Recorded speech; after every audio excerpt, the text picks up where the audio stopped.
Assalamualaikum. In this episode, I will show you the best hiking spot to view KL Skyline.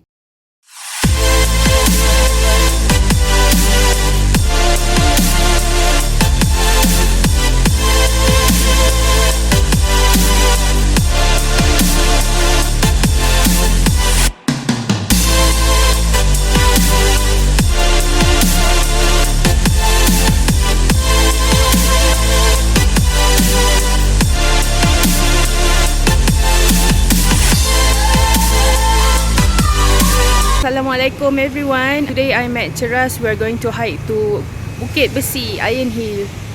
So the hill is at the back there. This is the trailhead.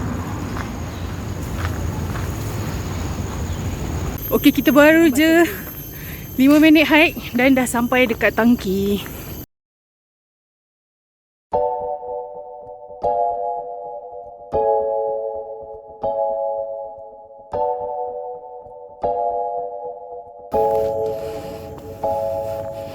So we're just like 10 minutes since starting, so we've reached, I think, at the mid of the hill, and here we can see the view of Cheras.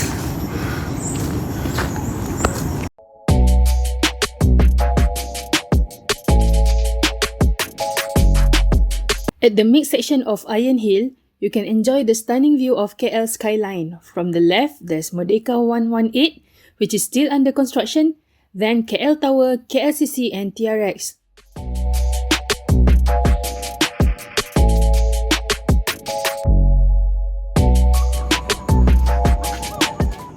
Now we are going to continue our hike to the peak.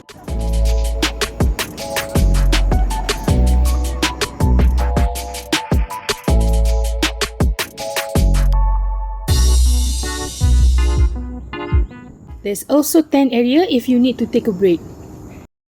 We have reached to the top here at the transmission tower.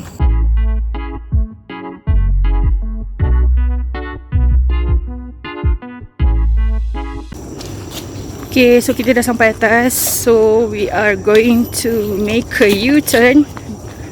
U-turn ke? Make a loop turn to see waterfall. Mini waterfall lah. Mini waterfall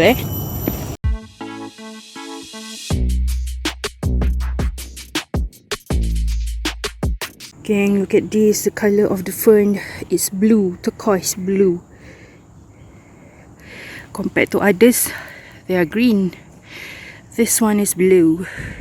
We took an easy route to the mini waterfall, but if you want to see a slightly bigger waterfall, you will need to take a more challenging route.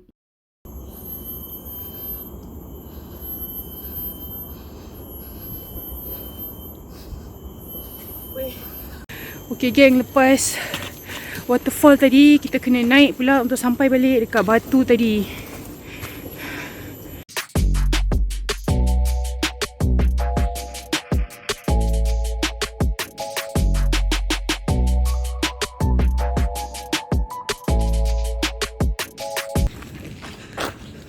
Tadi kita masuk ikut situ, lepas tu balik kita ikut sini.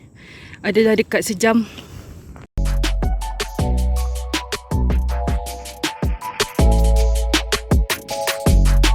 Okay everyone, so we have reached at the end of our hike. It took around like 2 hours. I think 1 hour to the peak and 1 hour to go down. But we took a long pit stop just now to take a break and eat and photo break also. So I guess around like 30 minutes for rest time.